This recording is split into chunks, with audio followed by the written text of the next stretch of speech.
네, 오늘 설교 본문 마태복음 7장 11절 함께 읽어보겠습니다.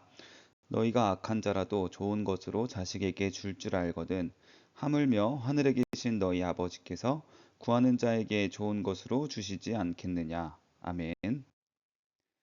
오늘은 하늘에 계신 우리 아버지라는 제목으로 말씀 나눠보겠습니다. 지금 이 순간 아마도 우리 한 사람 한 사람에게 잘 안 풀리는 문제들이 있을 것입니다. 친구 관계라던가 시험, 또 가족 문제, 아니면 그냥 이유 없이 나에게 무거운 짐 같은 그러한 느낌들, 그러한 것들이 우리에게 스트레스처럼 짓누르고 있는 문제들이 있는 것이죠. 자, 그럴 때 우리는 어떻게 합니까? 폰을 꺼내서 유튜브를 틀고 릴스를 보고 뭔가 채우려고 하는데 거기에 시간을 많이 투자해도 채워지지 않는 것을 우리는 경험하곤 합니다. 예수님께서는 오늘 본문에서 이럴 때 어떻게 해야 하는지 답이 어디에 있는지를 알려주십니다. 오늘 그 본문을 우리에게 말씀해 주시는 그 마태복음 7장 11절을 기반으로 해서 함께 살펴보도록 하겠습니다. 그분은 우리의 아버지다. 하나님 아버지는 그냥 호칭이 아니다. 오늘 우리는 먼저 이것을 생각해야 하겠습니다. 우주를 만드신 분, 수천억 개의 별을 펼쳐 놓으신 분, 그분께 아버지라고 부르라고요? 네, 예수님께서 정확히 지금 그걸 말씀하고 계십니다. 그분은 예수님의 아버지이실 뿐만 아니라 바로 우리의 아버지다라고요. 이게 그냥 이루어진 것이 아닙니다.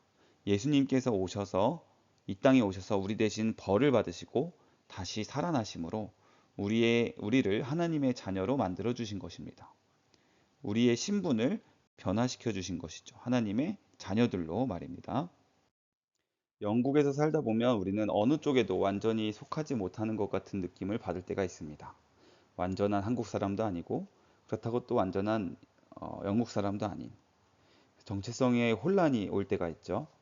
그런데 성경은 이렇게 말합니다. 나는 변함없는 하나님의 자녀다. 당신은 변함없는 하나님의 자녀다라고 이야기를 하고 있는 것입니다. 우리가 여권을 보면 거기 안에 파스포트 넘버가 있죠.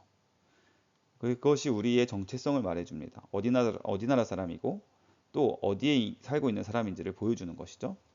자, 그런데 그것보다도 훨씬 확실한 정체성은 변하지 않는 하나님의 자녀입니다. 익스파이어리 데이트도 없기 때문이죠.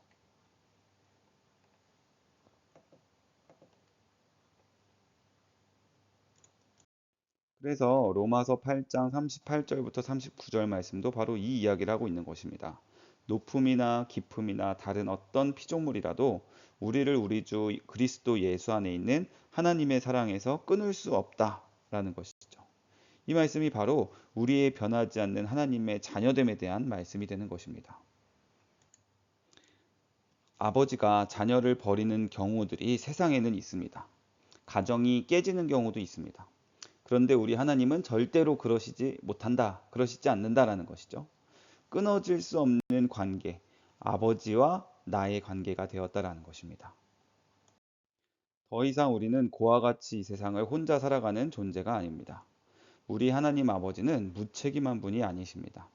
끝까지 책임지시는 영원한 아버지이십니다. 그분의 책임감은 인간 아버지의 책임감과는 다른 영원 무궁한 책임감입니다. 자, 그러면 두 번째로 그 하나님 아버지께서 하늘에 계시다라고 하는 이야기를 우리가 살펴보겠습니다. 안타깝지만 땅에 계신 우리의 아버지들, 우리의 아빠들은 한계를 가지고 있습니다. 아무리 좋은 아버지라고 해도 못 해주시는 것들이 있어요. 돈이 없으실 때도 있고, 또 건강이 서포트되지 않으실 때도 있고, 아니면 때로는 여러분과 함께 시간을 못 보내주시기도 합니다.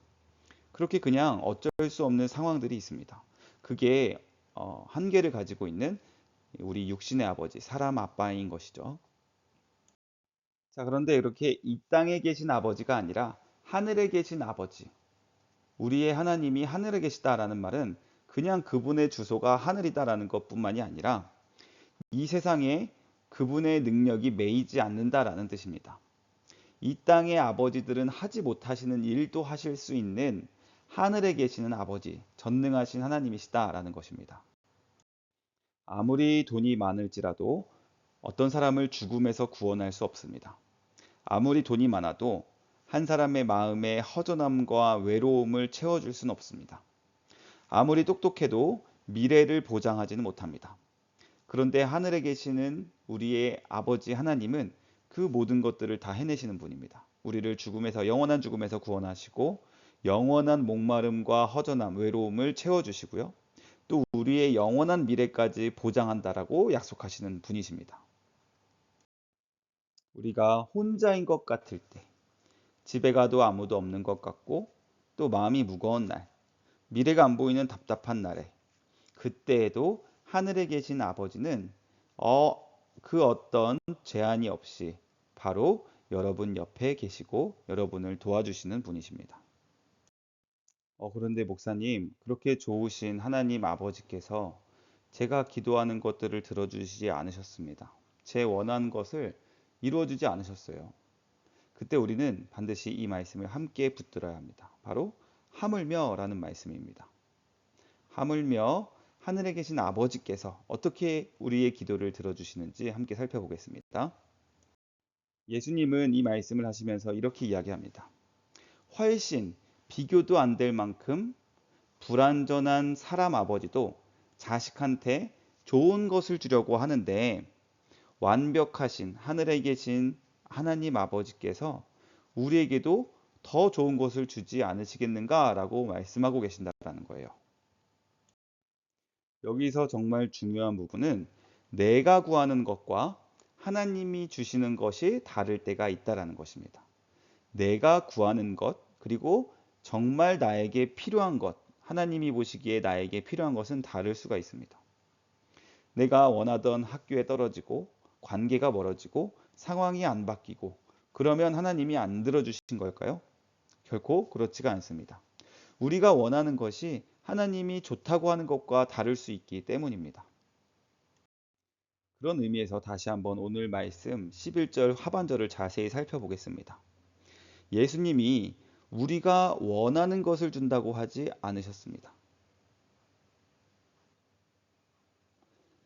예수님은 좋은 것을 주겠다라고 하셨습니다. 우리에게 좋은 것을 준다고 하셨습니다. 우리가 원하는 것이 아닙니다. 이 차이가 엄청난 것이죠. 우리가 원하는 것과 우리에게 좋은 것이 항상 같지는 않다라는 것이죠. 그리고 우리에게 좋은 그것을 가장 잘 아시는 분이 바로 우리의 하늘 아버지 하나님이십니다. 그것을 받아들이고 이해하게 또 깨닫기까지는 시간이 필요합니다. 당장은 허탈하고 눈물이 나고 화가 날 때도 있습니다. 그런데 그 감정을 저와 여러분만 느끼는 것이 아닙니다. 성경의 믿음 좋은 사람들이 다 그러했습니다. 다윗은 시편 22편에서 나의 하나님 어찌하여 나를 버리셨습니까? 라고 울부짖기도 했습니다. 하나님께서 기도에 응답해 주지 않으셨나 봅니다. 욥은 1장부터 38장의 아주 긴 분량을 하나님께 따졌습니다. 하나님, 도대체 이게 뭡니까? 왜 이런 일들이 끊이지가 않습니까? 하나님께 원망 섞인 말까지 뱉어냈던 욥이었습니다. 그런데 그랬던 성경에 나오는 그 기도의 인물들의 결말이 무엇입니까? 하나님께서 준비하신 최고로 좋은 결말로 끝나게 되었습니다. 베스트 엔딩을 맞이한 것이죠. good enough. 충분히 좋은 길로 하나님께서 그들을 마지막까지 인도하셨다라는 사실을 우리는 기억해야 합니다. 요셉의 이야기를 우리가 잘 알고 계시죠? 형들에게 팔려서 노예가 됐습니다. 억울하게 감옥에 갔습니다. 13년 동안 상황이 너무나 억울하게 풀리지가 않았습니다. 그런데 하나님이 안 계신 것이 아니라 침묵하고 계신 게 아니라 그 자리에도 함께 계셨다라는 것을 오늘 성경 말씀이 이 요셉의 이야기를 통해서 우리에게 함께 증거하고 있습니다. 하나님은 13년 내내 다른 방식으로 요셉과 함께 계셨던 것이죠. 심지어 순교를 당했던 바울마저도 죽음의 문 앞에서 내 사명을 완수했다. 내가 달려갈 길을 마치고 내 믿음을 마침내 지켜냈다라고 오히려 감사드리면서 죽음을 맞이하게 됩니다. 이것은 하나님께서 그 사람 한 사람들의 믿음을 통해서 예비하신 가장 좋은 길이었다라는 것이죠. 한 학생이 엄청나게 가고 싶었던 학교가 있었습니다. 정말 오랜 시간 간절하게 기도했습니다. 하나님 그 학교에 제발 꼭 좀 보내주십시오. 그런데 떨어졌어요. 그래서 그 친구가 완전히 무너졌습니다. 하나님이 나를 버리셨나 보다. 그런데 대신 그 친구가 원하던 학교가 아니라 다른 학교에 가서 그는 평생의 친구를 만나게 됩니다. 지금 그 친구가 없는 삶은 결코 상상도 할 수 없는 영원한 그 친구의 와이프를 만나게 되는 것이죠. 그때는 몰랐습니다. 기도 응답이 안 됐다고 생각했습니다. 그런데 다른 방식으로 하나님은 일하셨습니다. 다른 방식으로, 더 좋은 하나님의 방법으로 하나님께서 일하시는 우리의 좋으신 하나님 아버지가 되십니다. 그래서 우리는 다시 한번 좋은 것을 주시는 우리의 하늘 아버지, 그분에게 좋은 것이란 우리의 생각보다 더 크다라는 것을 늘 기억해야만 하겠습니다. 우리가 원하는 것을 주지 않으시더라도 마침내 우리에게 가장 좋은 것을 주시는 우리의 아버지시다. 이것을 우리가 잊으면 안 되는 것입니다. 하나님께서 우리에게 좋은 것을 주시는 방식을 세 가지로 생각해 볼 수 있겠습니다.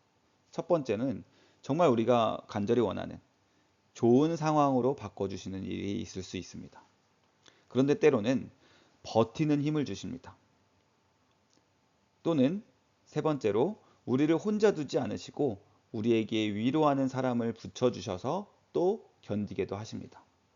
이 세 가지가 다 좋은 것이죠. 그런데 우리는 늘 이 첫 번째만을 기도 응답이라고 생각합니다. 그러나 두 번째, 세 번째도 하나님이 주신 가장 좋은 길이라는 사실을 기억하실 수 있는 저와 여러분 되시기를 간절히 축원합니다. 이것은 그냥 단순히 위로하는 좋은 말이 아닙니다. 하나님께서는 이미 우리에게 가장 비싼 걸 주시며 우리에게 너에게 가장 좋은 것을 앞으로도 계속 줄게 라는 약속을 주셨습니다. 그 증거가 바로 예수님의 십자가입니다. 하나밖에 없는 아들을 아끼지 않으신 우리의 아버지께서 우리에게 정말로 살아갈 때 가장 필요한 것, 가장 좋은 것을 안 주실 리가 없다라는 것이죠. 우리는 그래서 날마다 십자가를 떠올리며 우리의 하나님 아버지께서 우리를 늘 좋은 길로 인도하실 것이다라는 그 사실을 붙들어야만 합니다. 단순히 그런가 봐가 아니라 이것은 명백한 사실입니다. 하늘에 계신 우리의 하나님 아버지. 이번 한 주는 하늘에 계신 우리 아버지께 우리의 연약함과 부족함을 다 말씀드리면서 또 우리에게 필요한 것, 우리에게 가장 좋은 것으로 채워주시기를 기도해 보시는 그런 한 주를 사시기를 간절히 축원합니다.